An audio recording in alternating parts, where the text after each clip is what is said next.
Listo, bueno, bienvenidas todas y todos. Damos inicio oficialmente a este webinar. Este webinar es una actualización sobre los resultados de la última reunión B35 del Fondo Verde para el Clima, enfocándonos en pues, los resultados afines a la región de América Latina. Podemos pasar a la siguiente diapositiva, por favor. Primero que todo, contarles que contamos con interpretación. En la barra de abajo, de la parte de abajo de Zoom, ustedes van a encontrar un globito que dice interpretación. Y allí podrán darle clic o pinchar y encontrar los diferentes idiomas en los que tenemos interpretación. Recuerden que tenemos interpretación a portugués. Siguiente.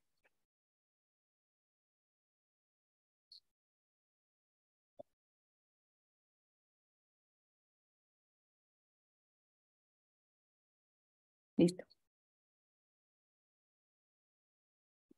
Bueno, este evento se da en el marco de los resultados de la última Junta Directiva del Fondo Verde para el Clima, eh, donde ocurrieron varios sucesos pues, relevantes a la región de América Latina, empezando por una queja que hubo en el mecanismo independiente de reclamos del Fondo Verde para el Clima sobre Nicaragua, así como dos proyectos que se aprobaron para la región, uno en Colombia y uno en Bolivia. Les recuerdo que ustedes podrán hacer comentarios y preguntas desde que lo hagan en el chat. Digamos, no vamos a tener un tiempo sino hasta el final para resolverlas, pero solo para que tengan en cuenta que pueden hacerlo en el chat o en la parte superior de Zoom, ustedes van a encontrar un logo que dice preguntas y respuestas. Allí ustedes podrán poner las preguntas digamos, a cualquier inquietud que se aparezca en el transcurso del webinar. Siguiente. Eh, lo que vamos a hacer entonces es, la agenda va a tener tres diferentes momentos. El primer momento va a ser un resumen de lo que pasó en la última reunión del Fondo Verde para el Clima, digamos, rescatando los principales hitos. Este resumen va a estar a cargo de Berta Argueta, quien es investigadora en Germanwatch. Luego de esto, vamos a tener la presentación de los proyectos aprobados, como les decía, uno para Bolivia y uno para Colombia. El de Bolivia va a ser presentado por Wilson Rocha, que hace parte de la FAO Bolivia, y el de Colombia va a estar presentado por Sandra Valenzuela, directora de WWF. Solo para tenerlo en cuenta, Sandra irá primero y luego irá Wilson. Y finalmente, Florencia Artúzar, de AIDA, nos presentará el caso de Nicaragua ante el mecanismo de quejas del Fondo Verde para el Clima, y con eso finalizaremos este webinar. Solo para tener en cuenta, Florencia tiene una pequeña invitación que hacerles tanto al principio como al final, entonces le paso el micrófono a Florencia rápidamente.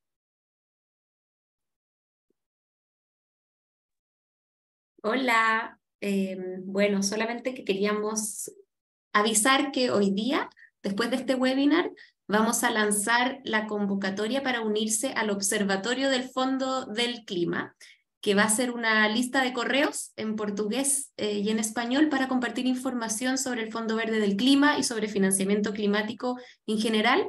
Esto, bueno, yo creo que muchos de los que están en este webinar ya me conocen y sobre todo conocen mis correos.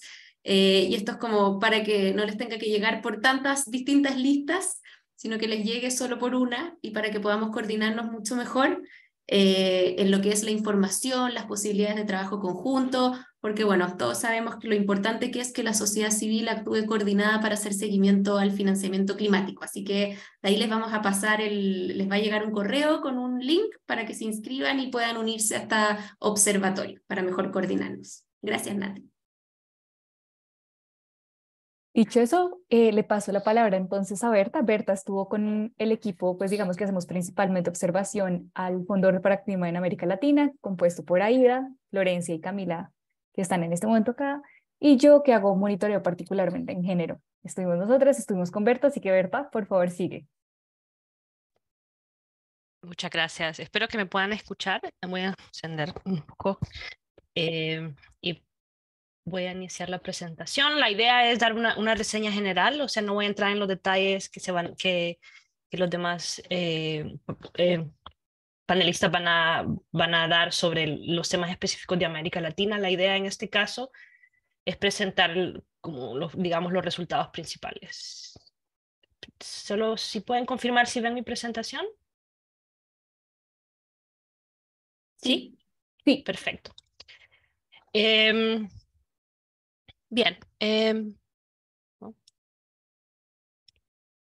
Bueno, el B35, o sea, se llevó a cabo del 13 al 16 de marzo del 2023 en Corea, que es donde está ubicado el Fondo Verde del Clima.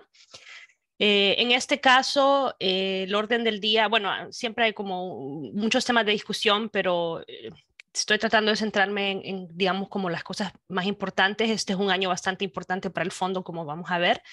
Así que el orden del día, sus temas principales se centraron en la selección del nuevo director ejecutivo del Fondo Verde, ya que el director actual, bueno, el director anterior terminaba su gestión a principios de abril. La actualización del plan estratégico del fondo, que se debe actualizar cada 4 años. Y se va a actualizar este año y tendrá una vigencia hasta el 2027, así como la segunda reposición del fondo. Voy a dar un poco más de detalles de eso más adelante. Además, durante la Junta también se consideró la aprobación de 7 propuestas de financiamiento, algunas de las cuales vamos a escuchar un poco más hoy, que son las que, digamos, están destinadas a América Latina, pero realmente se consideraron 7 propuestas de financiamiento que solicitaban $587.7 millones en financiamiento del Fondo Verde, además de la reacreditación de 2 entidades previamente acreditadas y la acreditación de una nueva entidad.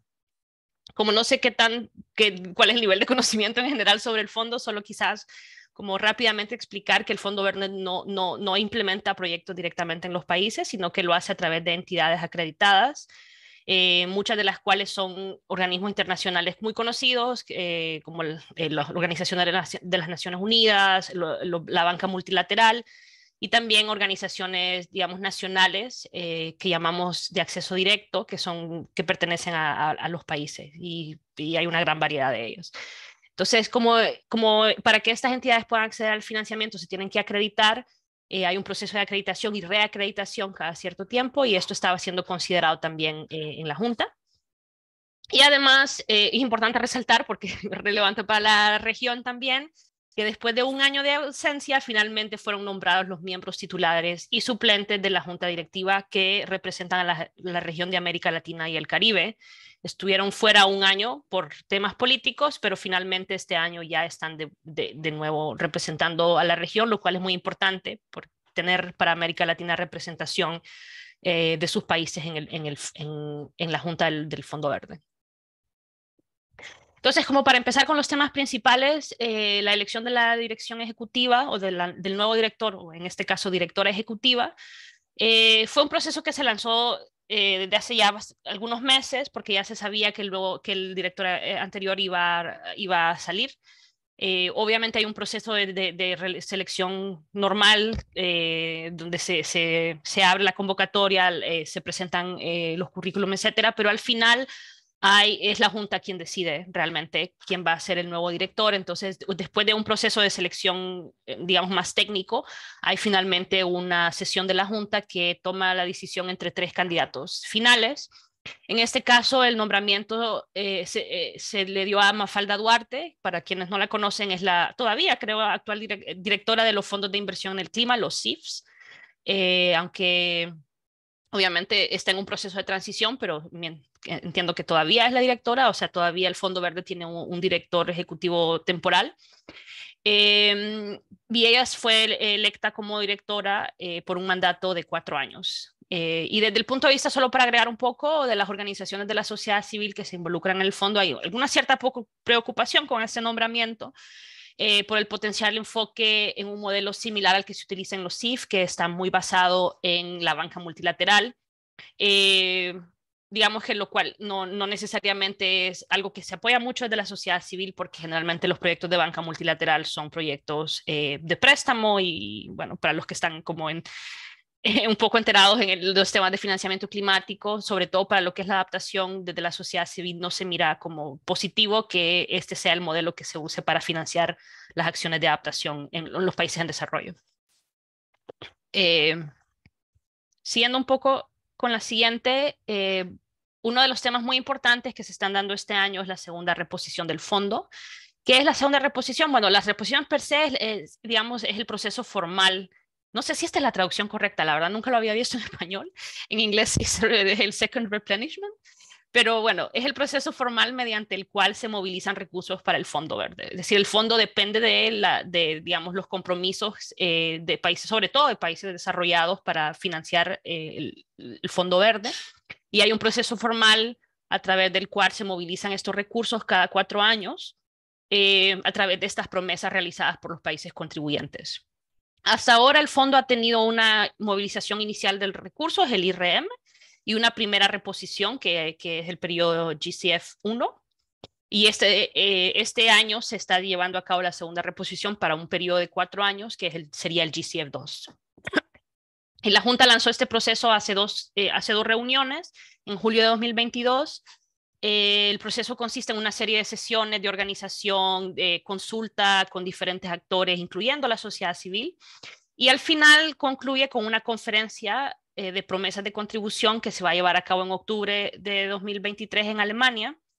Y ahí en ese momento es donde las promesas oficiales de contribución de los países contribuyentes digamos, se hacen.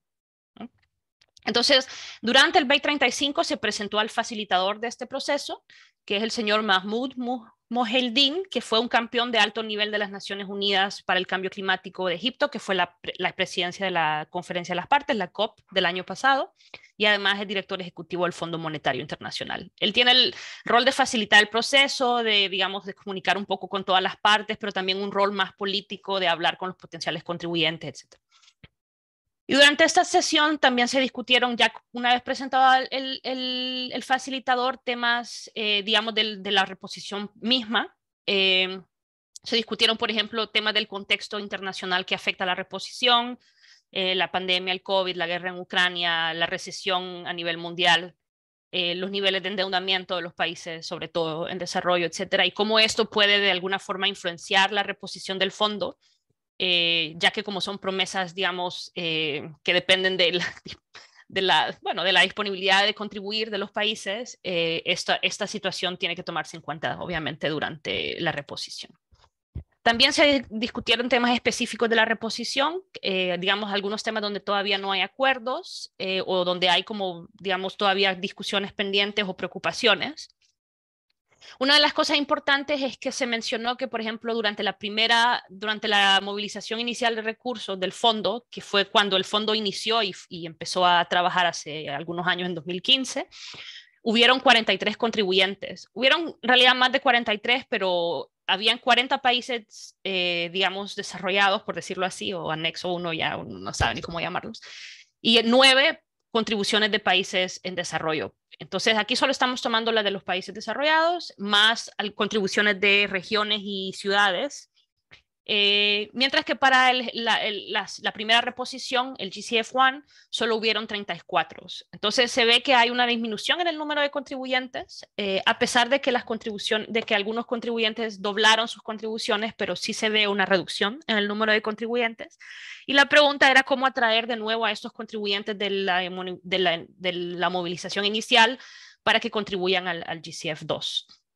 Y esto es importante destacar, está enfocado sobre todo, aunque no únicamente, en Estados Unidos.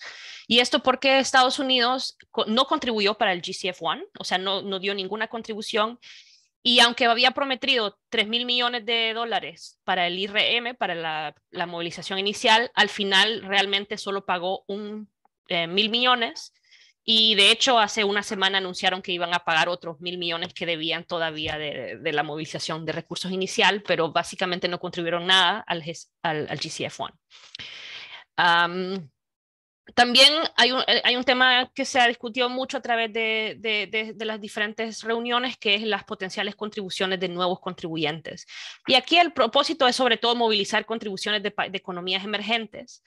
Y la discusión se centra sobre quién tiene la responsabilidad de proveer financiamiento climático. O sea, hay un push general, no solo en el Fondo Verde, sino al nivel de todas las discusiones de cambio climático y de financiamiento climático en general, que busca que nuevos países, economías emergentes que también son altos contribuyentes a las emisiones de gases de efecto invernadero, empiecen a contribuir también al financiamiento climático, y esto obviamente está destinado sobre todo a China, pero también a los países, digamos, del Medio Oriente, que son grandes productores de petróleo y por ende grandes contribuyentes a las emisiones. Y se busca hacer que ellos también contribuyan, que tomen alguna responsabilidad. Pero hay mucha resistencia de algunos países en desarrollo que recuerdan que la convención establece claramente que la responsabilidad de proveer financiamiento climático es de países desarrollados, y que no hay como decir que tratar de esconderse o de librarse de sus responsabilidades tratando de distraer la atención un poco hacia las economías emergentes. Y finalmente también hubo una discusión sobre la narrativa positiva que hay que un poco construir alrededor del fondo, y comunicar mejor los logros para atraer, digamos, más contribuciones, porque a veces se crea una narrativa de que el Fondo Verde es muy lento para aprobar los proyectos, lo cual no es que no sea cierto, pero crea esta idea de que es más fácil o más rápido hacerlo a través de otras fuentes, lo cual no es necesariamente cierto tampoco. Entonces, creo que esto es como resume un poco sí, lo más importante de esta parte. Ligado mucho al tema anterior está el plan estratégico, porque el nuevo plan estratégico es la visión, digamos, del fondo, cómo el fondo va a funcionar a nivel de objetivos estratégicos y de visión de mediano plazo, y coincide justamente con el periodo del GCF2, es decir, 2024-2027, o sea que básicamente en este nuevo periodo, esta nueva reconstitución del fondo también está ligada, o sea, lo que se va a hacer con esos fondos nuevos va a estar determinado por este plan estratégico actualizado. Por lo que es importante también que este documento establece la dirección estratégica, ¿no?, para el GCF2 y probablemente para un periodo más largo, como vamos a ver. Esto también se ha venido discutiendo desde hace ya algunas reuniones, y el borrador actual incluye a donde estamos ahora, porque va a seguir evolucionando de aquí hasta la siguiente reunión del fondo. Incluye una idea de la visión del fondo, los objetivos a mediano plazo. Algunos objetivos están hasta 2027, que es el periodo de GCF2, pero también se han incluido objetivos a 2030 y a 2035. Además, incluye 5 objetivos estratégicos de programación y prioridades operativas e institucionales. No voy a entrar en detalle de todo esto, porque además eso va a ir evolucionando. Pero una de las, digamos, de las preguntas clave sobre el plan estratégico es también la idea de buscar un equilibrio entre las diferentes funciones del fondo. Y aquí es una discusión que es importante entenderla también, porque digamos que va a tener implicaciones sobre el tipo de financiamiento que el fondo va a proveer en el futuro y las partnerships que va a construir. Entonces, la primera, la idea de equilibrar es entre la idea de que el fondo sea canalizador o catalizador de financiamiento. Canalizador básicamente sería que el fondo siga proveyendo directamente su financiamiento para proyectos, o sea, que financie proyectos directamente. Y la idea de que el fondo sea catalizador está más ligada a que se use el financiamiento público del fondo para, digamos, catalizar o atraer más inversión, y en este caso, si se escuchan las discusiones aquí, se refiere sobre todo al sector privado, o sea, que el Fondo Verde tenga un rol de movilizar financiamiento privado a través de intervenciones públicas con fondos públicos del Fondo Verde. Y eso, digamos, son dos cosas un poco diferentes, porque es diferente, digamos, canalizar fondos directamente a un proyecto de adaptación a través de donaciones, que catalizar financiamiento privado, que generalmente se hace, digamos, a través de otros tipos de instrumentos como equity o garantías o préstamos, etc. Además, la segunda pregunta importante es si el fondo debería centrarse más, o cuál es el balance adecuado entre el desarrollo de capacidades y la proporción de financiamiento de manera más rápida. Y aquí, por eso quise hacer una pequeña introducción al principio de cómo funciona el fondo con las entidades acreditadas, porque esto se refiere sobre todo a qué tipo de entidades acreditadas deberían de tener, no prioridad, pero con qué deberíamos, o dónde están los esfuerzos. Porque generalmente cuando se trabaja con entidades acreditadas internacionales, como las Naciones Unidas, el fondo, la banca multilateral, es más fácil, digamos, canalizar el financiamiento, porque estas instituciones tienen mucha experiencia en manejar proyectos tienen todas las capacidades, los recursos humanos, etc. Mientras que cuando se trabaja con entidades públicas de los países en desarrollo, lo que yo llamaba entidades de acceso directo, estas entidades tienen menos capacidad y muchas veces requieren de un tiempo para desarrollar sus capacidades. Pero obviamente mientras se desarrollan esas capacidades, no hay financiamiento necesariamente, o cuesta mucho que se desarrollen proyectos y se pueda financiar directamente. Entonces la pregunta es, ¿en qué se debería enfocar el fondo? ¿En desarrollar las capacidades de las entidades nacionales o en canalizar fondos que se hace generalmente a través de entidades internacionales? Y aquí hay un tema de country ownership, o sea, de la capacidad de apropiarse de los proyectos que tienen los países, de quién maneja, controla los proyectos, quién toma las decisiones, etcétera. Porque claramente es más fácil que los países tomen sus propias decisiones si las entidades que manejan los fondos son nacionales y no internacionales. También la cuestión del equilibrio entre las diferentes funciones. Sobre esta cuestión del equilibrio se destacan obviamente puntos de vista muy diferentes. Los países en desarrollo tienden a preferir las entidades de acceso directo y buscan que se siga fomentando las capacidades de los países en desarrollo para acceder directamente al financiamiento, aumentando el apoyo a estas entidades de acceso directo. Por otro lado, hay muchos, sobre todo miembros del board de países desarrollados que buscan que el fondo se mueva hacia un papel más catalizador, es decir, a que se use el limitado financiamiento público para atraer más financiamientos públicos o privados.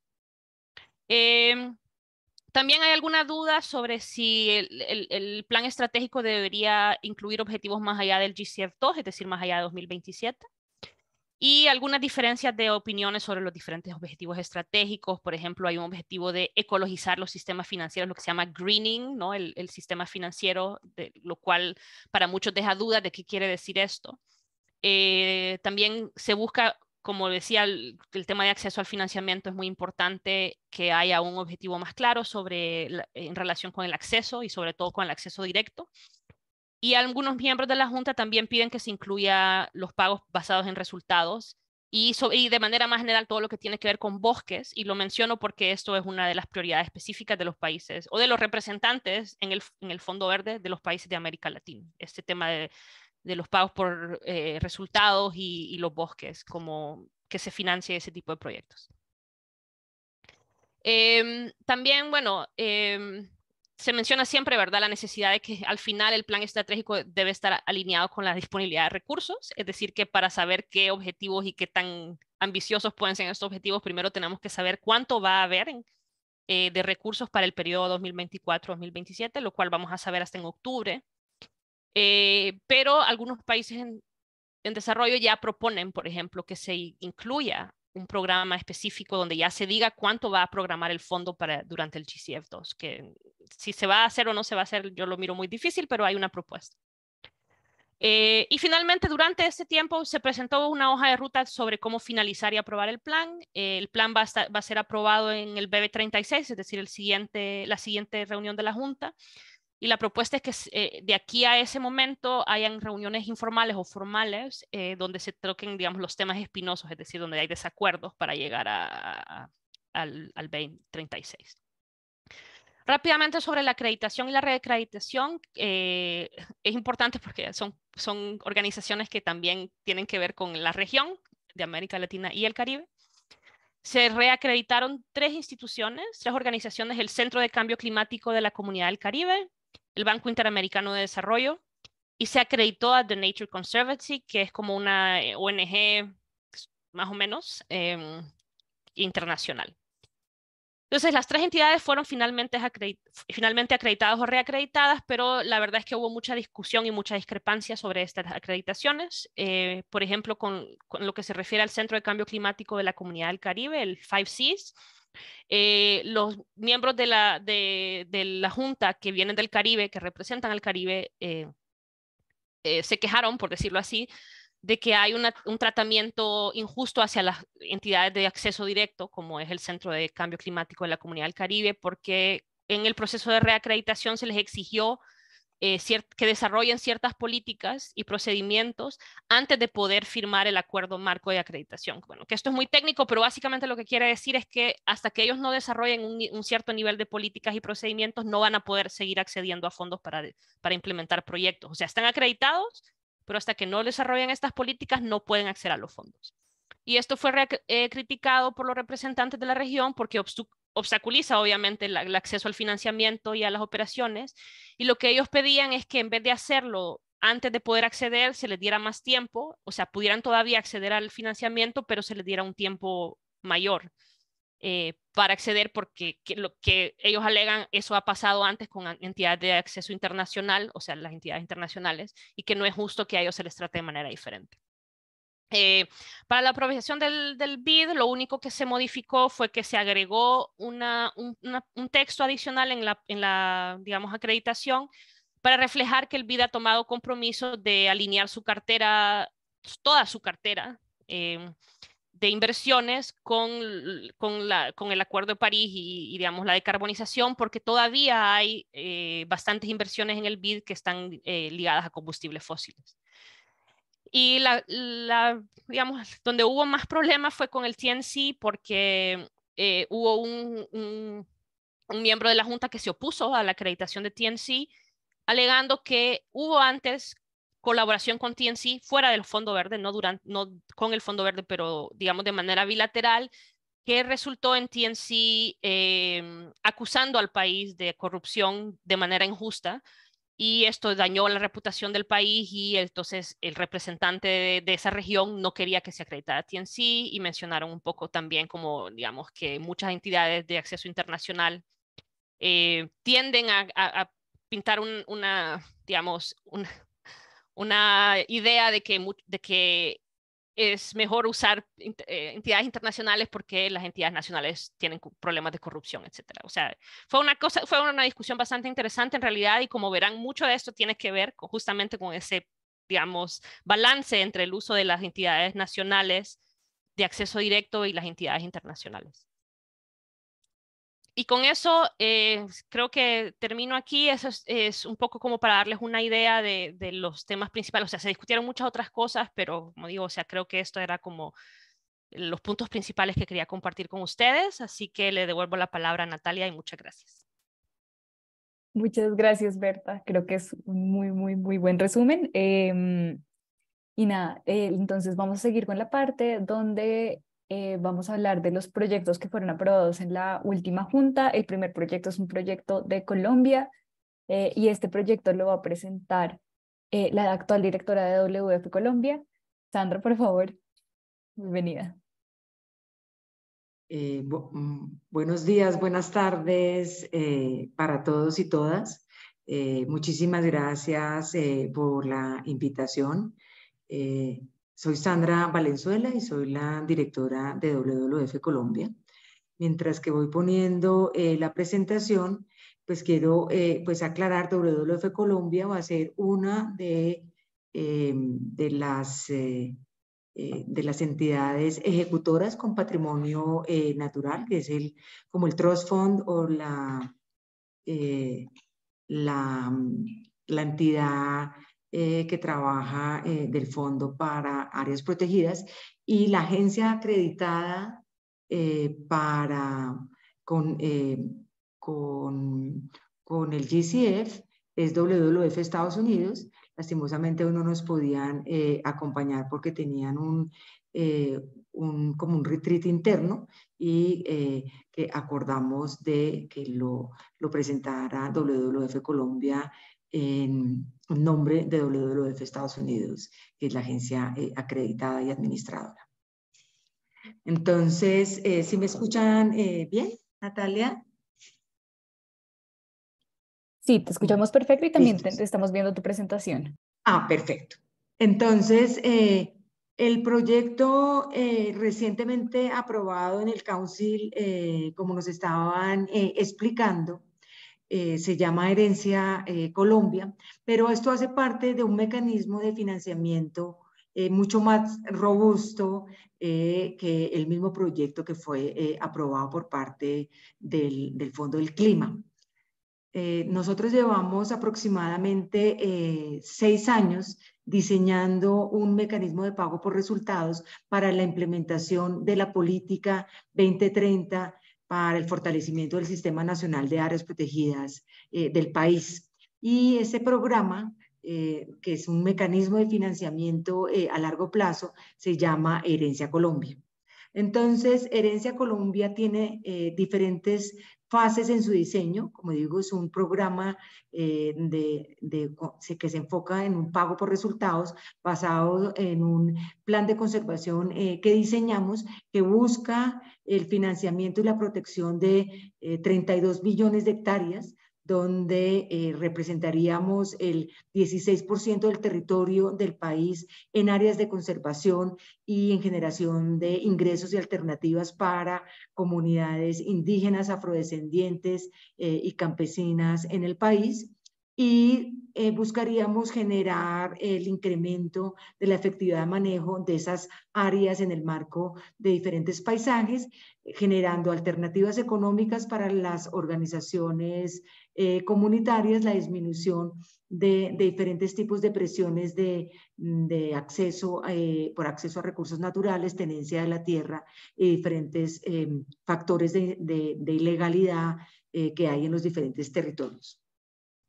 Entonces, lo que tenemos principalmente, voy a correr esto es que Herencia Colombia, como les estaba mencionando, es un proyecto que busca la reducción de la brecha financiera del Sistema Nacional de Áreas Protegidas de Colombia y generando unas alternativas económicas para las comunidades que están dentro de las áreas o alrededor de las mismas. Entonces busca no solo incrementar la protección de ese capital natural a través de diferentes tipos de categorías, tanto del nivel nacional, del nivel comunitario, del nivel regional, del nivel mixto de protección, pero también generar ese mejoramiento de la efectividad de manejo de las áreas protegidas a través de los acuerdos comunitarios y la generación de mejores condiciones de vida para las comunidades, pero como un tercer componente en las diferentes geografías, busca fortalecer la gobernanza y contribuir a mejorar los diferentes medios de vida y conectividad biológica y la reducción de las presiones, disminuyendo las emisiones de efecto invernadero, pero también generar soluciones basadas en la naturaleza para la adopción de diferentes estrategias de manejo para la adaptación climática, considerando la gran vulnerabilidad que tiene Colombia en el país.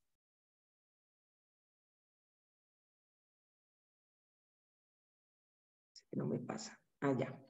Entonces, en esta medida hay un compromiso y basado en este mecanismo de financiamiento, de acuerdo con los análisis y modelación financiera que hicimos de la gran envergadura de Herencia Colombia para la contribución de la política 2030 y la implementación del acuerdo de Kunming-Montreal, se requieren más de $1 billón para realmente buscar la implementación de la política, pero entonces lo que acordamos con el gobierno nacional y con los diferentes aliados que tenemos desde diferentes organizaciones, desde la sociedad civil y otros multilaterales y bilaterales, de hacerlo por diferentes fases. Entonces, una primera fase es de $245 millones, donde hay un compromiso de poner 50% por parte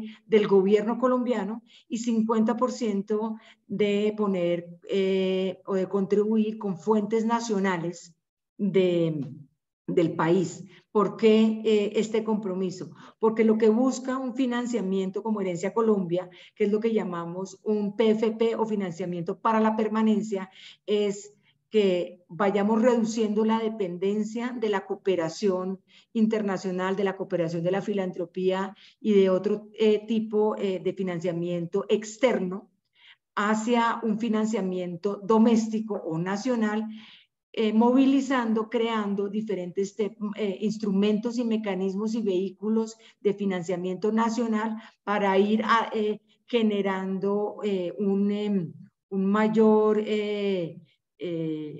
flujo financiero permanente y vayamos reduciendo precisamente esa brecha que tenemos como país.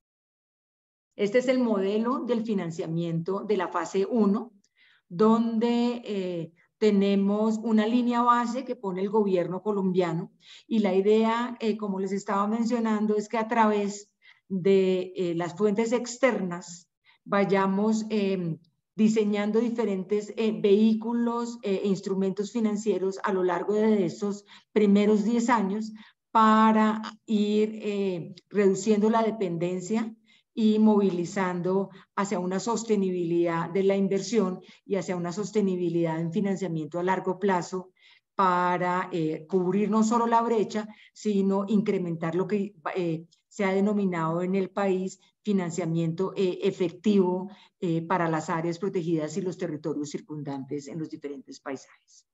Entonces, en esa medida, nos hemos dado a la tarea de generar de esa primera fase de 243 millones de dólares, donde 43.4 son del Fondo del Clima, que son los recientemente aprobados. Hicimos todo un tema de recaudación en los últimos años de 32.8 millones de dólares de fuentes de filantropía. Apoyamos en la estructuración del gobierno colombiano el diseño del impuesto al carbono para este plan de conservación de Herencia Colombia y estamos diseñando 5 instrumentos financieros adicionales para contribuir con el cambio de paradigma de que haya un flujo de financiamiento permanente. Entonces, la propuesta que les voy a mencionar del Fondo del Clima se une al gran financiamiento de los 243 millones que es Herencia Colombia, por temas de las reglas del Fondo del Clima. La propuesta aprobada del Fondo del Clima son 144 millones, donde 43 vienen de la donación del GCF o del Fondo del Clima y el resto son los fondos de financiamiento privado y de la contribución del gobierno colombiano por parte del impuesto al carbono. Entonces yo aquí les voy a presentar un resumen de cómo fue la construcción participativa. Este va a ser un poco más el enfoque de la presentación de hoy y muy abierta, así va a haber otros escenarios de estos webinarios para mostrar otros elementos.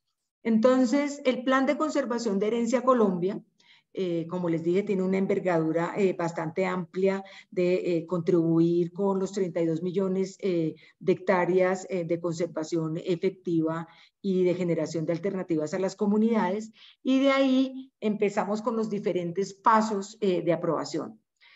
El proceso pues se demoró más de 3 años, como verán, porque toda la formulación participativa y las salvaguardas y la inclusión de los acuerdos sociales en los 4 paisajes donde va a ser la implementación fue durante pandemia. Entonces todo el proceso y toda la forma de formulación activa fue con todas las organizaciones de los 4 paisajes utilizando diferentes métodos y metodologías por el proceso de cierre de pandemia, y ya los 2 últimos años con la retroalimentación que íbamos recibiendo de los diferentes paneles de revisión, pues ya pudimos estar en campo mucho más de cerca con las autoridades comunitarias.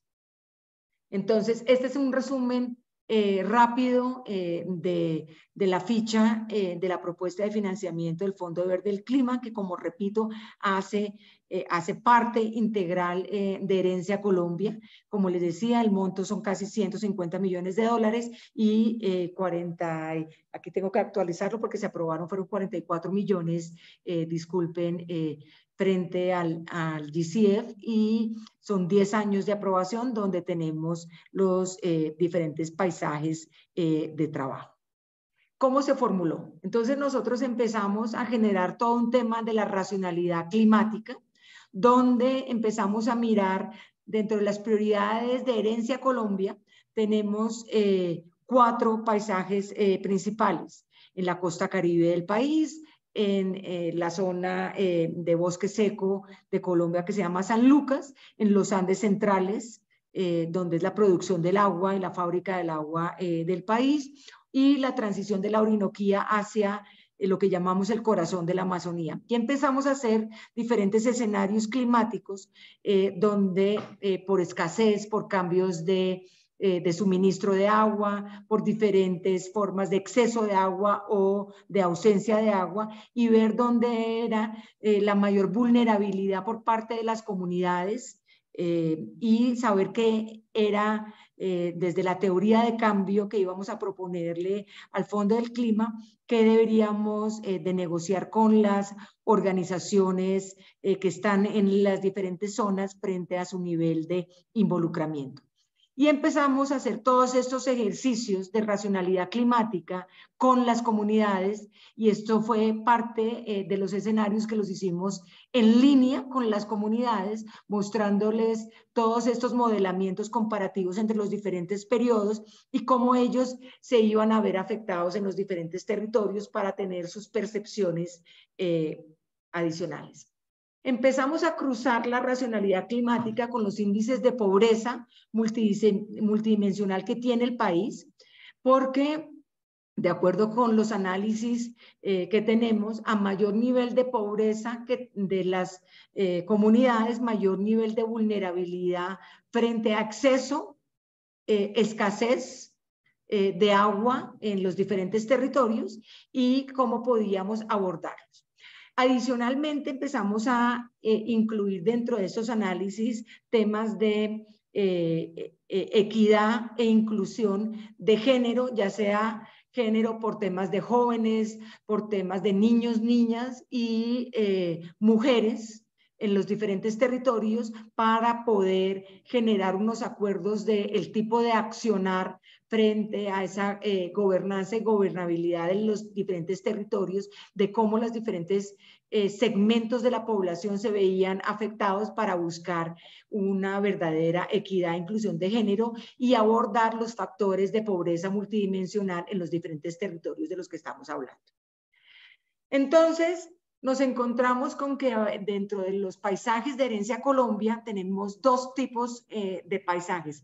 Unos, de acuerdo con estos análisis que hicimos con las comunidades y también pues con los diferentes institutos de investigación del país, tanto de clima como de biodiversidad, como en las diferentes regiones, donde deberíamos en algunas zonas centrarnos con las organizaciones comunitarias en temas de mitigación, es decir, que son paisajes que tienen un potencial con mayor contribución a estos tipos de indicadores y que deberíamos estar trabajando con las organizaciones comunitarias para disminuir efectos invernaderos de la forma de producción de comida, por ejemplo, o la forma de abordaje o de seguridad de la tenencia de la tierra, y otros paisajes con mayor capacidad de adaptación, es decir, que tienen una mayor vulnerabilidad, ya sea por abundancia o exceso de agua o de escasez, y que el nivel de vulnerabilidad de este tipo de organizaciones comunitarias iban a estar muchísimo más afectadas. Entonces los acuerdos deberían centrarse en la mayor contribución hacia la adaptación climática de estos tipos de territorio y de la segmentación de las poblaciones. Entonces llegamos a esto, donde tenemos paisajes de Herencia Colombia que tienen una mayor contribución hacia, tenemos en el lado izquierdo de la pantalla, donde tienen una mayor concentración hacia su contribución a la mitigación, y los que están más hacia el rojo, donde hay una mayor vulnerabilidad por ya sea acceso o que tienen, debemos de fortalecer la adaptación climática con las organizaciones comunitarias que están en la región. Entonces de ahí llegamos al marco lógico y a las actividades y a la teoría de cambio con las mismas organizaciones. Cuando ya llegamos en el entendido que debíamos, en dónde fortalecer mitigación y en dónde fortalecer adaptación. Y entonces empezamos a hacer ya el diseño con las organizaciones comunitarias con estos dos enfoques. Por un lado, buscar un mejoramiento de las estructuras de gobernanza y de planificar los eventos climáticos y de incluirlos dentro del día a día de las organizaciones y dentro de su forma de apropiación de la tierra, dentro de su forma de producción de sus alimentos o de sus alternativas económicas para excedentes y de cómo generar diferentes plataformas de diálogo y de incidencia política para generar información del clima para la toma de decisiones y un ordenamiento territorial con las organizaciones comunitarias, con los municipios o con los departamentos y con los diferentes institutos para tomar decisiones informadas con las organizaciones y cómo esto conlleva a mejorar el manejo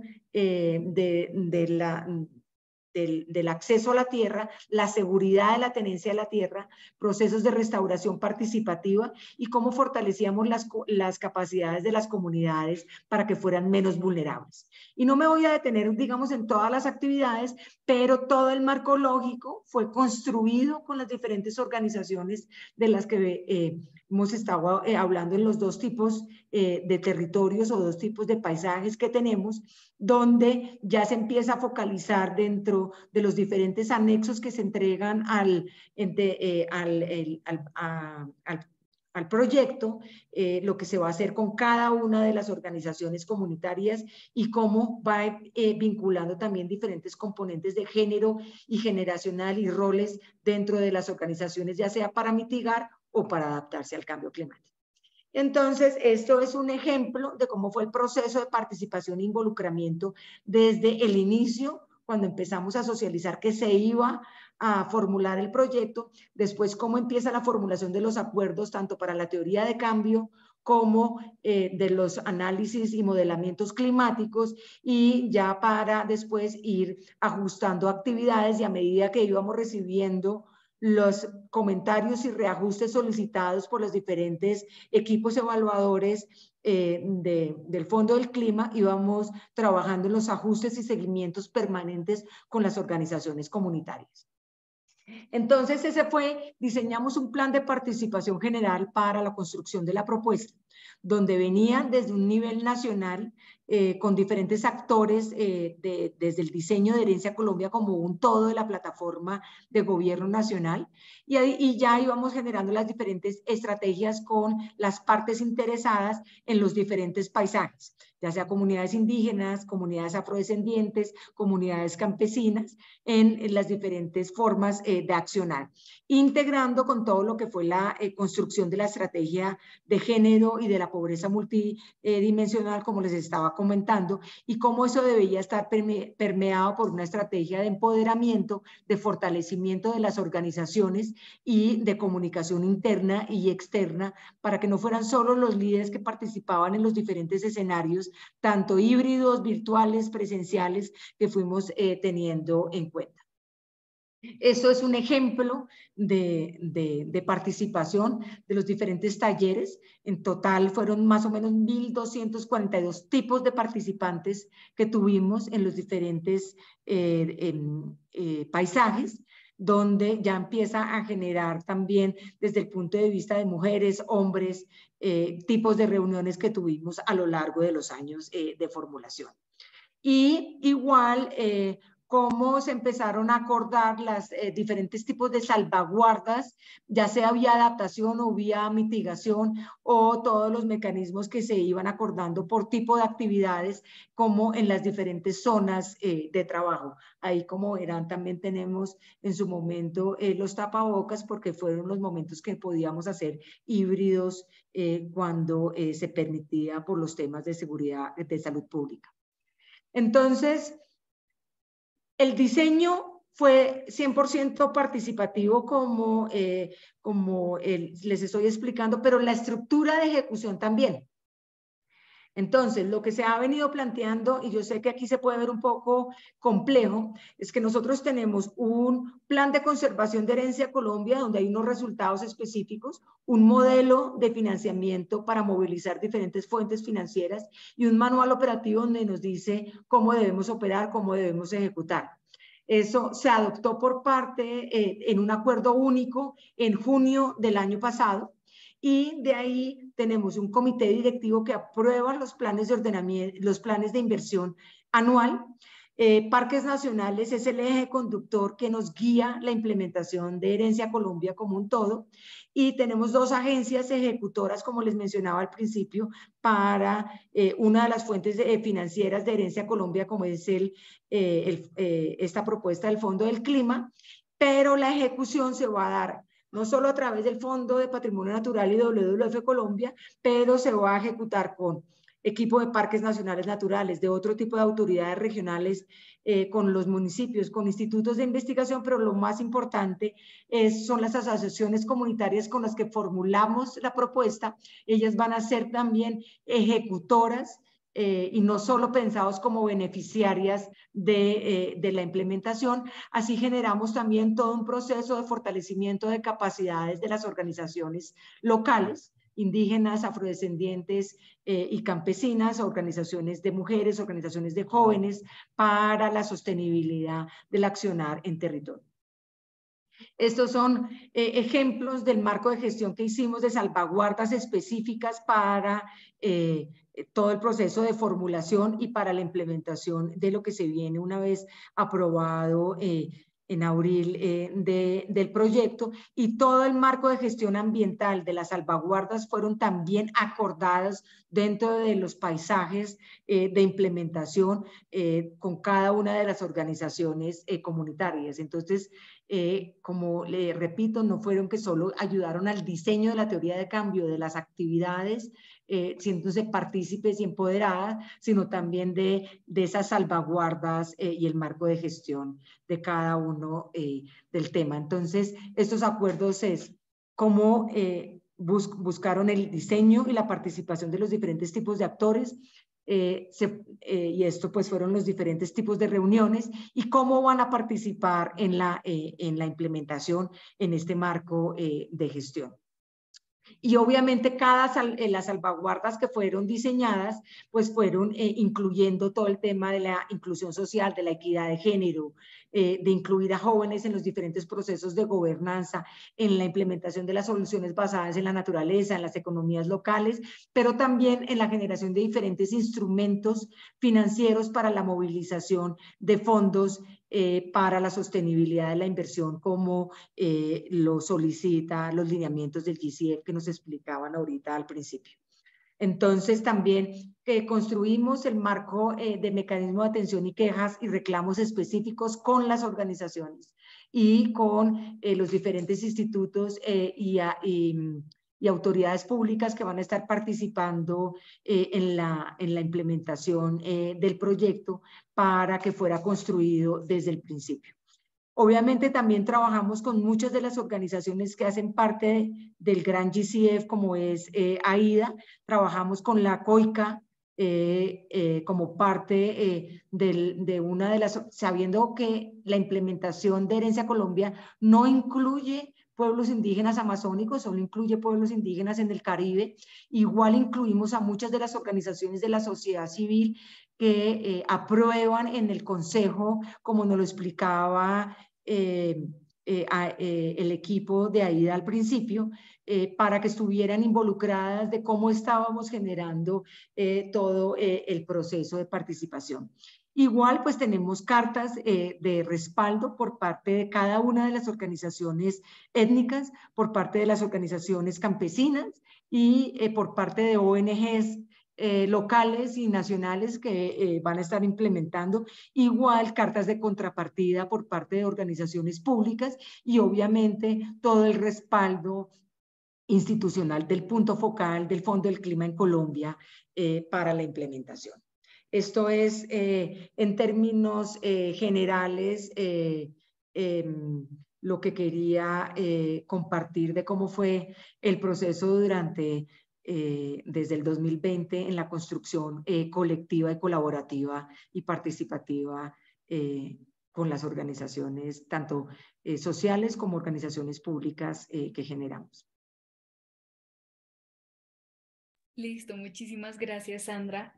En este momento le voy a dar la palabra a Wilson. Wilson, para que nos presentes, por favor, el proyecto de Bolivia de FAO que presentan en esta reunión del Fondo Verde. Te va a encargar un poquito el tiempo porque pues tenemos todavía la presentación de el mecanismo de quejas, pero nada, muchísimas gracias, Wilson.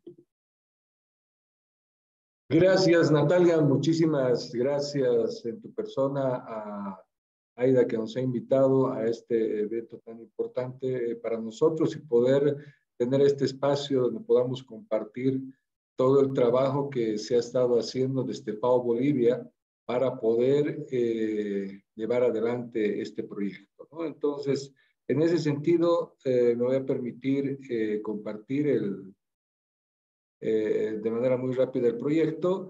El proyecto que el Fondo Verde del Clima ha aprobado a Bolivia como el primer proyecto financiado por el Fondo Verde del Clima para el país es incremento de la resiliencia climática basada en ecosistemas de comunidades rurales vulnerables de la macrorregión valles del país, ¿no?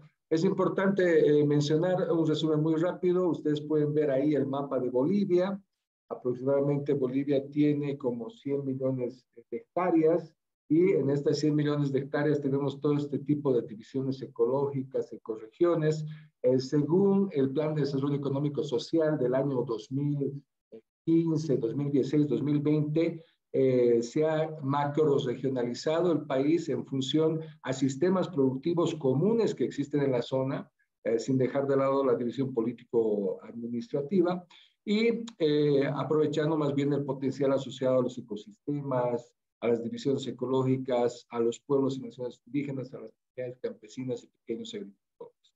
El proyecto que ha aprobado el Fondo Verde del Clima está focalizado en la región de los valles. La región de los valles o la macrorregión de los valles abarca 5 departamentos, tiene 111 municipios y este proyecto que va a financiar el Fondo Verde del Clima tiene la finalidad de contribuir a que esté presente al menos en 45 municipios, ¿no? Entonces, según la nomenclatura del Fondo Verde del Clima, las áreas de resultados a las cuales apunta este proyecto refiere al área de adaptación y tiene la finalidad de contribuir a reducir la vulnerabilidad de aquellas poblaciones que están en estas zonas con alta vulnerabilidad al cambio climático.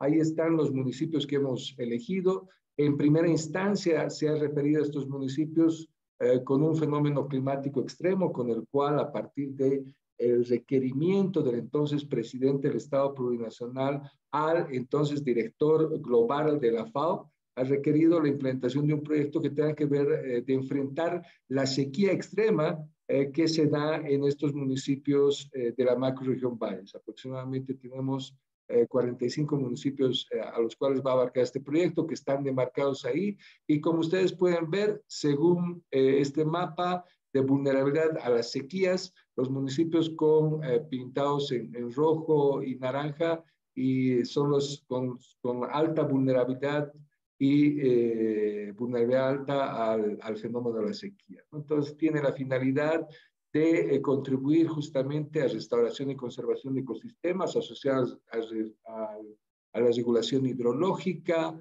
a productos de la agrobiodiversidad existentes en estos ecosistemas, a la seguridad alimentaria e hídrica y al fortalecimiento de los sistemas productivos sustentables y los medios de vida de los pequeños agricultores y comunidades campesinas e indígenas que habitan esta zona. Asimismo, este proyecto va a contribuir a las metas de la contribución nacionalmente determinada del Estado Plurinacional de Bolivia en los sectores agua, agropecuario y bosques, que más adelante vamos a explicar. Tiene la finalidad de beneficiar de manera directa a 81.551 personas y de manera indirecta a 1.2 millones de personas, y hemos sido, como Estado Plurinacional, beneficiado con 33 millones de dólares en donación para todos los componentes del proyecto que los vamos a comprar. Un aspecto muy importante después de esa solicitud del entonces presidente a nuestro director global de FAO fue iniciar el proceso de construcción participativa. ¿Qué quiere decir? Que ha habido un diálogo permanente, continuo, entre autoridades nacionales, organizaciones sociales que representan a pequeños productores, agricultores, comunidades indígenas, campesinas, sectores privados, entidades territoriales autónomas, técnicos locales y sobre todo, y como la piedra angular fundamental de este proyecto, mujeres productoras, hombres o varones productores, acompañados de técnicos nacionales y técnicos internacionales especialistas que la FAO ha puesto a disposición de este proyecto como aliado y socio estratégico. Sin duda, este diálogo permanente y continuo que ha establecido prioridades en función a las necesidades de la vulnerabilidad climática de estos pequeños productores ha generado acuerdos. Estos acuerdos en el marco del consentimiento libre previo informado, que de toda esa superficie, de toda esa macroregión, de esos 45 municipios que abarcan a 8 millones de hectáreas, más o menos son como 2 Costa Ricas en superficie territorial, de beneficio con estos recursos del Fondo Verde del Clima, se han identificado microrregiones importantes articuladoras, 7 microrregiones donde se han generado 7 actas de acuerdo en el marco del consentimiento libre previo informado que se lo ha realizado junto a la FILAC, y donde los productores, pequeños agricultores, comunidades indígenas, campesinas y autoridades locales han aceptado plenamente lo que inicialmente habían priorizado como resultados, productos y acciones a desarrollarse para enfrentar el fenómeno climático extremo de manera inicial relacionada a la sequía o esta variabilidad de precipitación y temperatura que genera esta consecuencia tan compleja, pero que a partir de este diálogo no solamente va a remediar o va a enfrentar este fenómeno climático extremo, sino también los fenómenos de las granizadas, heladas. A partir de este elemento fundamental de la participación ciudadana y garantía de transparencia, también este proyecto tiene la finalidad de poner en marcha, operativizar o aterrizar y territorializar la normativa y política nacional e internacional que tenemos. Ahí hacemos referencia de manera muy rápida al convenio de certificación y degradación de tierras, al de diversidad biológica, al de adaptación y mitigación al cambio, bueno, a la Convención de Cambio Climático, con la finalidad de lograr la seguridad y soberanía alimentaria del Estado plurinacional, regentada por la Constitución Política del Estado, vinculada a la conservación, restauración y manejo de las funciones ambientales priorizadas relacionadas al agua, el suelo, la biodiversidad o bosques, como elementos fundamentales también. Este marco normativo internacional o asociado a los compromisos que tiene el país, reflejado y vinculado, por ejemplo, en el caso del convenio de cambio climático, a una ley marco de la Madre Tierra y de desarrollo integral para vivir bien que tiene el país, donde se instituyen 3 mecanismos: el mecanismo de mitigación, adaptación y el mecanismo conjunto de mitigación y adaptación para el manejo integral de bosques. Este proyecto justamente va a contribuir a este mecanismo de adaptación y también a este mecanismo conjunto, sin duda relacionado también a esta ley de revolución productiva agropecuaria comunitaria número 164, que tiene la finalidad de fortalecer y mejorar las capacidades de OECAS o ECOMS, que les llamamos organizaciones económicas campesinas y comunitarias, asociada a esta ley del Servicio Nacional de Reforma Agraria número 1715, que tiene que ver con algo fundamental, que es el empleo sostenible de la tierra a partir del trabajo fundamental que desarrollan los pueblos, naciones indígenas y cualquier propietario agrario de la tierra, y sin dejar de lado un elemento fundamental del Acuerdo de Diversidad Biológica, que es los bosques, y vinculado justamente a bosques y también a bofedales altoandinos. Sin duda, este marco normativo internacional y nacional ahora se refleja en compromisos también internacionales que para nosotros son políticas de cumplimiento en el Estado Plurinacional de Bolivia, y esto tiene que ver con las NDCs al 2030, con las metas AICI, que ahora tenemos las metas al 30 por 30, asociadas a una política y estrategia de biodiversidad, donde el elemento de la agrobiodiversidad es importante, vinculado al origen genético que se espera en esta región de los valles, y esta política asociada a la estrategia de neutralidad en la agresión. Entonces, en síntesis, queremos decir que este proyecto también va a contribuir al cumplimiento y territorialización de estos convenios internacionales relacionados a la normativa nacional y vinculados estrictamente a metas e indicadores que están en la NDC, el NDT y otros instrumentos de compromiso internacional. Algo muy importante que llevan los proyectos vinculados al Fondo Verde del Clima es este racional climático o el estado situacional climático que tenemos en esta región y en el país. Y sin duda, esta es la problemática o la nomenclatura en cambio climático que tiene el país, o la vulnerabilidad que tiene Bolivia al cambio climático. Y ahí podemos ver que, bueno, casi como en el corazón de Sudamérica, así también la llamamos nosotros, Bolivia se instituye, si vale decirlo así, como un país que es el segundo país con mayor vulnerabilidad al cambio. Y si vamos desmenuzando esto, vinculado a estos escenarios de variación en temperatura y precipitaciones que establecen hacia el país una variabilidad hacia el 2070 entre 2.5 grados de incremento de temperatura a 5.9 grados centígrados de incremento de temperatura, lo que va a generar al menos un 9% menos de precipitación en tierras bajas y un 19% menos de precipitación en tierras altas, donde está justamente esta macroregión de los valles, y lo que va a generar en total una menor precipitación anual en promedio. Esta información es de la Autoridad Plurinacional de la Madre Tierra. En la macroregión de los valles es importante mencionarles que va a haber una variabilidad de entre 2.7 grados centígrados de incremento de la temperatura hasta el 2070. Se espera, según estos escenarios, de incremento de temperatura hasta 3 grados centígrados. Con esta complejidad y adicionalmente a esta variabilidad de temperaturas y precipitaciones, también estos eventos extremos que existen en el país. En principio, en esta macroregión, la misión era buscar alternativas a la sequía como fenómeno extremo importante desarrollado en la zona, que por cierto esta zona genera al menos el 60% de los alimentos para el eje troncal nacional, ¿no? Y es parte de la seguridad alimentaria en la producción de los mismos a partir de la pequeña agricultura familiar y la agricultura comunitaria, ¿no? Y tenemos también estos otros fenómenos como las heladas, nevadas, ¿no? Granizadas que encontramos, y también incendios forestales, ¿no? Hacia aquellas regiones de la macroregión de los valles o microregión de la macroregión valles que también tienen complejidades en esta variabilidad de precipitación y temperatura. Y sin duda, este escenario relacionado a la precipitación, en un escenario 4.5 más conservador, que nos dice que vamos a tener dificultades en la precipitación, vamos a tener mayores periodos de estiaje y menos lluvias en esta zona, ¿no?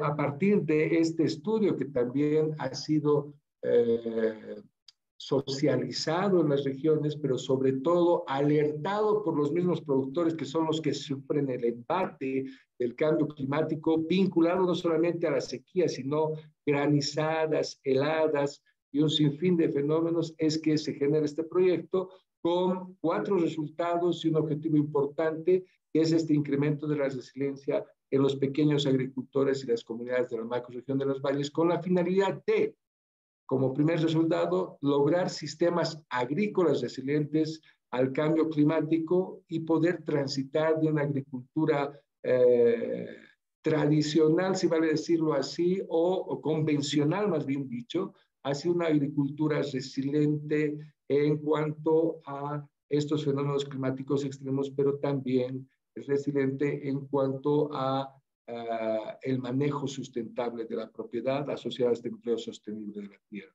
El segundo resultado es la revitalización de los sistemas de riego y hacerlos resilientes a esta variabilidad de precipitaciones y temperaturas, a esta variabilidad climática, para seguir produciendo alimentos. Es importante mencionar que si bien en Bolivia tenemos sistemas de riego en esta macroregión de los valles, el 97% de estos sistemas de riego son por inundación y gravedad. Y aquí lo importante va a ser transitar a sistemas de riego optimizados o tecnificados que hagan un uso eficiente del recurso hídrico como una respuesta a este déficit hídrico que vamos a tener producto de la variabilidad de precipitación y temperatura.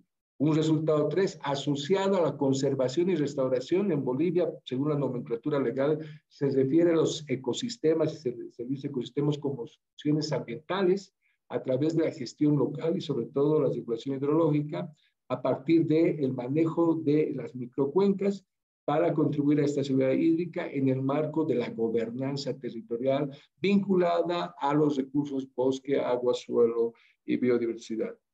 Y un cuarto componente importante, el de fortalecimiento de capacidades institucionales a nivel de gestión institucional y financiera, a nivel relacionado más bien a entidades nacionales y comunitarias también, lo que sin duda va a contribuir a que podamos estar preparados a enfrentar estos riesgos climáticos extremos que tenemos, vinculado otra vez a las áreas que el GCF ha priorizado.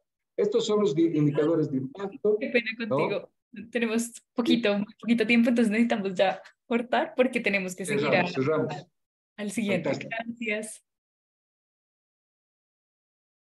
Perfecto, entonces con esto cerramos. Estos son los indicadores de impacto, simplemente para que ustedes se queden con ustedes. Tenemos superficie en sistemas agrícolas con asistencia técnica, superficie ahí en sistemas de riego y obviamente lo que mostrábamos, los beneficiarios, los mecanismos financieros adicionalmente, la conservación de bosques, sistemas agroforestales que vamos a tener interrelacionados. Esto está vinculado por componente a la inversión que vamos a tener. La inversión está concentrada en sistemas de riego resilientes y eficientes y en producción agrícola resiliente a partir de la agricultura de conservación, agricultura ecológica, entre otros. Esta es la gobernanza del proyecto, donde tenemos a las entidades de nivel nacional y subnacional involucradas a partir de la implementación de unidades de manejo del proyecto que se puedan tener. Bueno, eso es básicamente lo que queríamos contar y mostrar,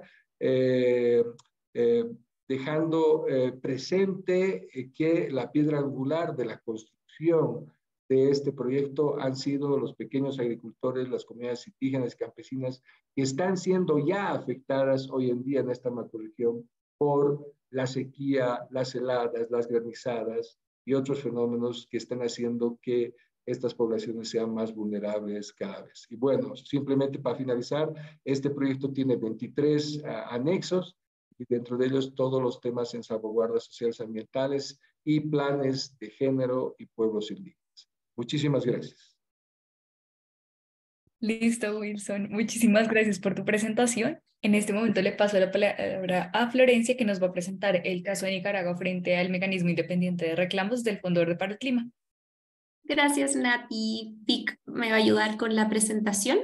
Bueno, voy a tener que hacerla un poquito más rápido de lo que tenía pensado y les comento desde ya que no vamos a alcanzar, yo creo, a hacer preguntas, pero ya las hemos ido respondiendo en el cuadrito, así que ahí ustedes pueden ver las respuestas que hemos puesto por escrito por lo mismo, porque nos dimos cuenta que no nos quedaba mucho tiempo y en todo caso vamos a compartir las grabaciones y ahí van a venir nuestros datos de contacto también, particularmente de las personas de AIDA. Siempre estamos muy disponibles para responder preguntas sobre este tema, sobre el Fondo Verde del Clima.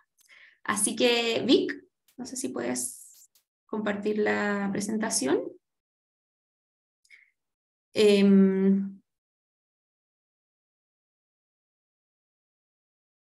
No lo veo. Bueno, voy a empezar. Ahí está, súper.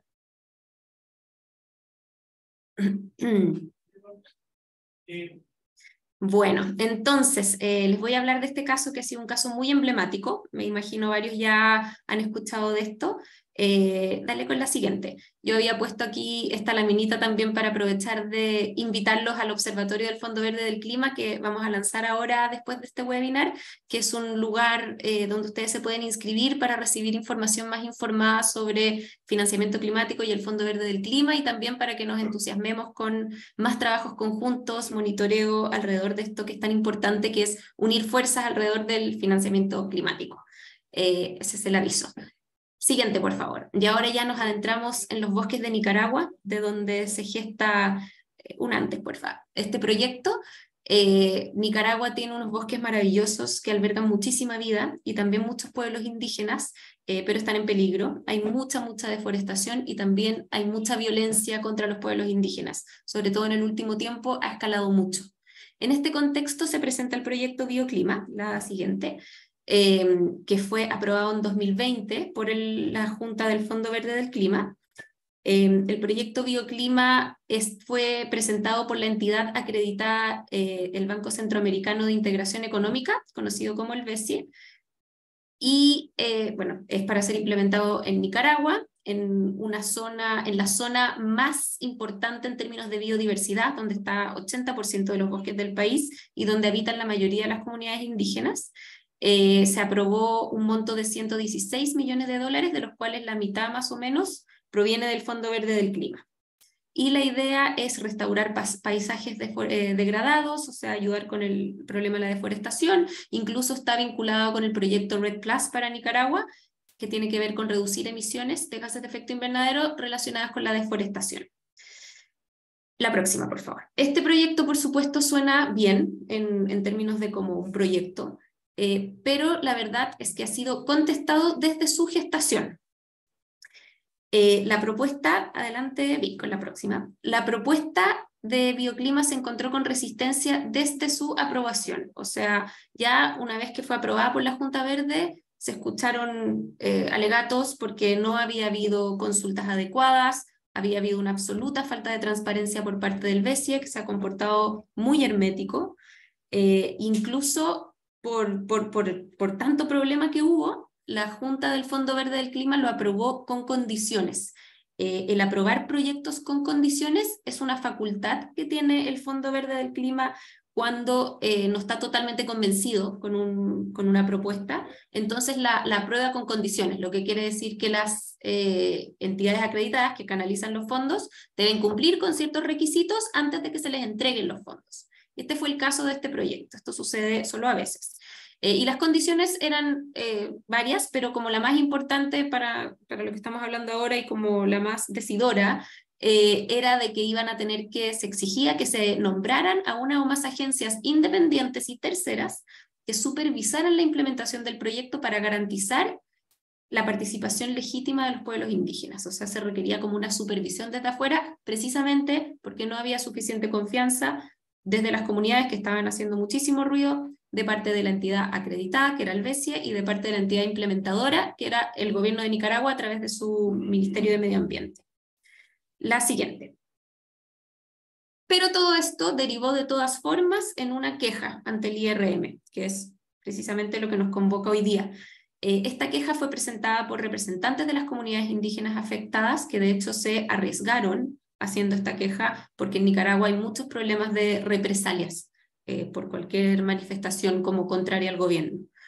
En resumen, lo que estaban denunciando los quejantes en esa queja era, bueno, uno, que no había habido adecuada información sobre el proyecto, las consultas no habían sido adecuadas, no había habido consulta indígena como tiene que ser, de acuerdo a la ley, con consentimiento libre, previo e informado.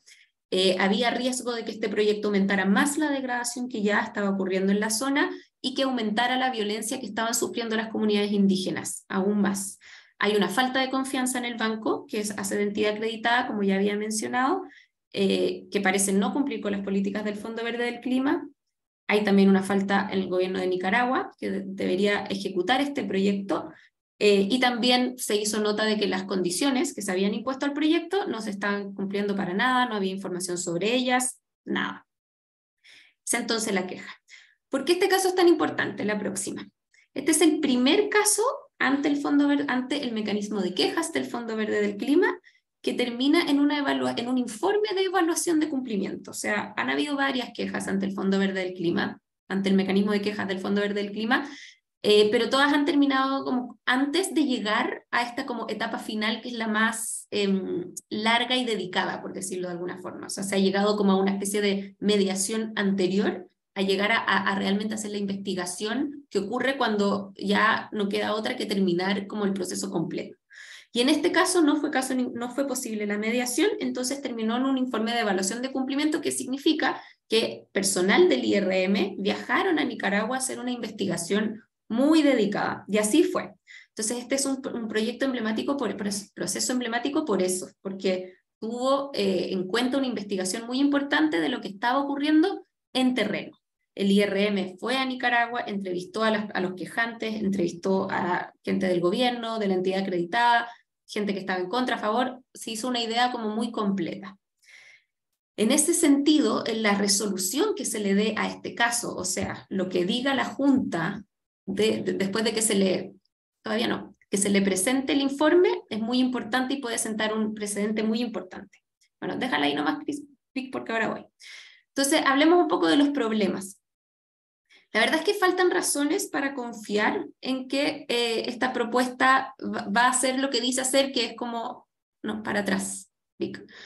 Que dice hacer lo que pretende, que es detener la deforestación y ayudar con el manejo sostenible de los bosques. El gobierno de Nicaragua ha sido muy cuestionado últimamente. De hecho, hace poco salió un informe de la ONU sobre Nicaragua que demostró abusos sistemáticos de derechos humanos. Vic, si puedes ir una atrás, sería genial. Que demuestra que en Nicaragua se están cometiendo crímenes de lesa humanidad. Durante la última década también ha habido muchísima violencia contra las comunidades indígenas en Nicaragua, particularmente en la zona donde se va a implementar el proyecto de bioclima. O sea, de hecho, se ha disparado la violencia, y esto es como, son hechos de la causa. Vic, ¿puedes atrasar una, por favor? Ha habido también, esto tiene que ver con narcotráfico, crimen organizado, no, hacia atrás. Expansión de la agricultura, de la ganadería extensiva, etc. Han habido, de hecho, muchos ataques a las comunidades indígenas y una total impunidad de parte del gobierno.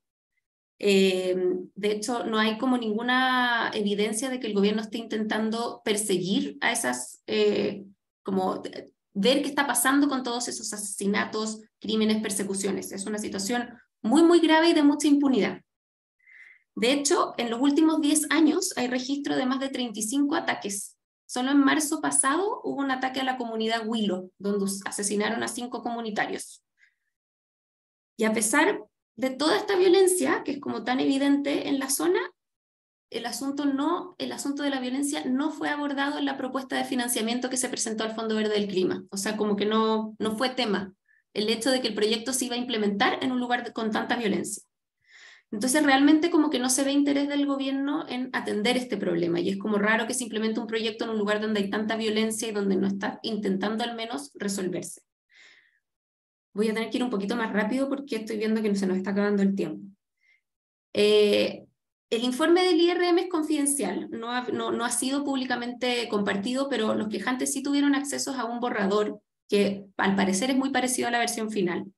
Y ahí supimos, gracias a ese borrador, de que el informe del IRM sí estuvo de acuerdo en su gran mayoría con los miedos, con los temores que expresaban los quejantes.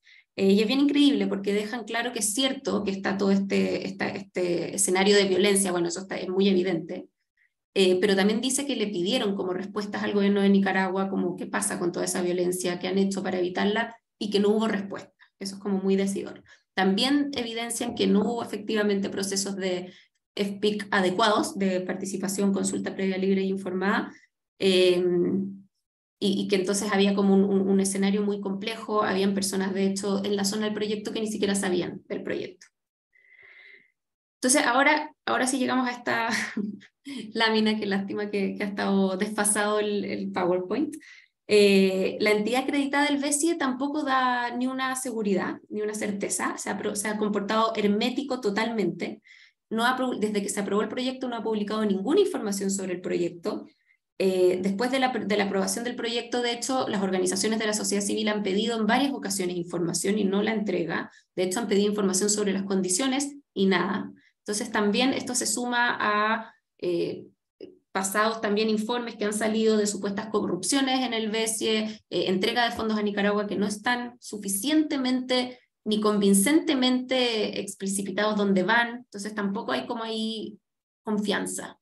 Ahí se entiende por qué tanta queja y tanto ruido aquí. Bueno, ese es entonces el panorama. Y ahora, para también terminar, porque ya estamos pasados de la hora, dale con la próxima, Vic. ¿En qué estamos y qué sigue? El proyecto, el asunto, el informe del IRM ya fue entregado, que es esta investigación completa que viene con recomendaciones, hallazgos y recomendaciones. Y ahora la junta directiva tiene que tomarlo y ver qué hace con él. La junta directiva es la que tiene todo el poder. La junta directiva puede decir, nos encantan las recomendaciones, las aceptamos y que se implementen. Puede decir, no me parece, que siga el proyecto adelante, o puede decir incluso, se cancela el proyecto. O sea, es como que tiene el abanico de posibilidades abiertos. No sabemos qué va a decir la junta. La junta, de hecho, ya se reunió 2 veces para hablar sobre este informe a puertas cerradas, en sesiones ejecutivas que son tan cerradas que ni siquiera, o sea, que solamente pueden participar los miembros de la junta y ni siquiera los dejan entrar con sus celulares o relojes inteligentes, tablets, nada. O sea, no sabemos mucho sobre lo que aconteció en esas reuniones. Lo único que sí sabemos es que en la última, que fue ahora en marzo, se decidió que pasar a la próxima, o sea, claramente se están así como agarrando la cabeza tratando de decidir qué hacer con este caso, que es complejo. Ya llevan 2 sesiones y nada, no lo han logrado, pero decidieron que le iban a pasar para la siguiente. Es muy posible que en la siguiente reunión, que es en julio, sí se decida. Entre otras cosas, bueno, porque ya no pueden seguir arrastrándolo por siempre, también porque el BESIE, que es la entidad acreditada, tiene como su proceso de reacreditación súper encima. Entonces ya tiene que reacreditarse el BESIE. Ya pasaron 5 años desde su acreditación. Por lo tanto, sería como extraño que entrara en ese proceso de reacreditación si este proyecto sigue como ahí. Por eso creemos que quizás en la próxima reunión sí se va a lograr que se llegue a un acuerdo sobre qué hacer con este informe del IRM. Así que nosotros estamos ahí esperando muy atentos a ver qué pasa y ojalá también que se llegue a divulgar el informe del IRM, que se haga público, eso sería muy importante para las personas que se han quejado. Y con respecto a los quejantes, y con esto termino, nos preguntan mucho, como qué opinan los quejantes, ¿creen que con las recomendaciones del IRM el proyecto sí podría como ser en beneficio de las comunidades y de los bosques en Nicaragua? La respuesta es que no. Los quejantes están con tal falta de confianza en todo el gobierno de Nicaragua y el BESIE y todo lo que ha pasado, que no creen que este proyecto vaya nunca a ser beneficioso para ellos.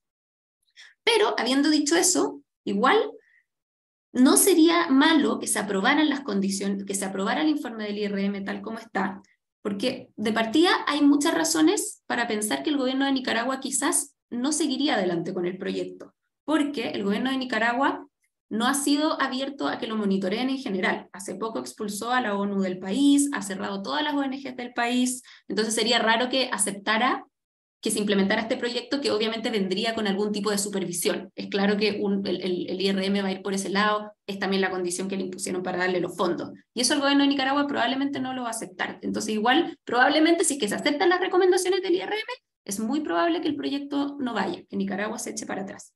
Además sería, si es que se aprueban las recomendaciones del IRM, sería un voto de confianza para este mecanismo de quejas que hace como su debut, y que lo hizo muy bien. De hecho, los quejantes estaban bastante contentos con la investigación que llevó a cabo el IRM, lo que, como persona que ha trabajado viendo mecanismos de quejas, es bastante decir. En general, los quejantes nunca quedan muy conformes con las investigaciones que hacen los mecanismos de quejas. Me refiero a, no sé, los tradicionales como el del BID o el Banco Mundial.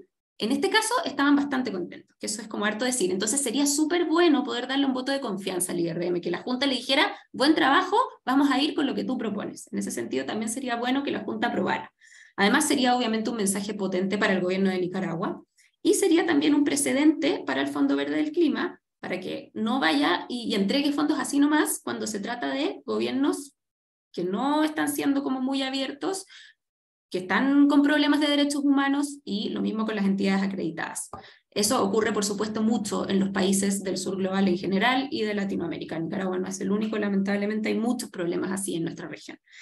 Finalmente creemos que todo este caso puede servir como para sentar un precedente que lleve al Fondo Verde del Clima a tomar una política más como transversal con respecto a implementar proyectos en zonas de conflicto, como relación con lo que está diciendo recién. O sea, no sacamos nada con entregar fondos así sin preocuparnos del contexto donde se reciben. Por eso también creo que sería importante este precedente como para que nos lleve a una posible política que sirva para que esto no ocurra y en el futuro el Fondo Verde se haga cargo de esos escenarios complejos en los que opera.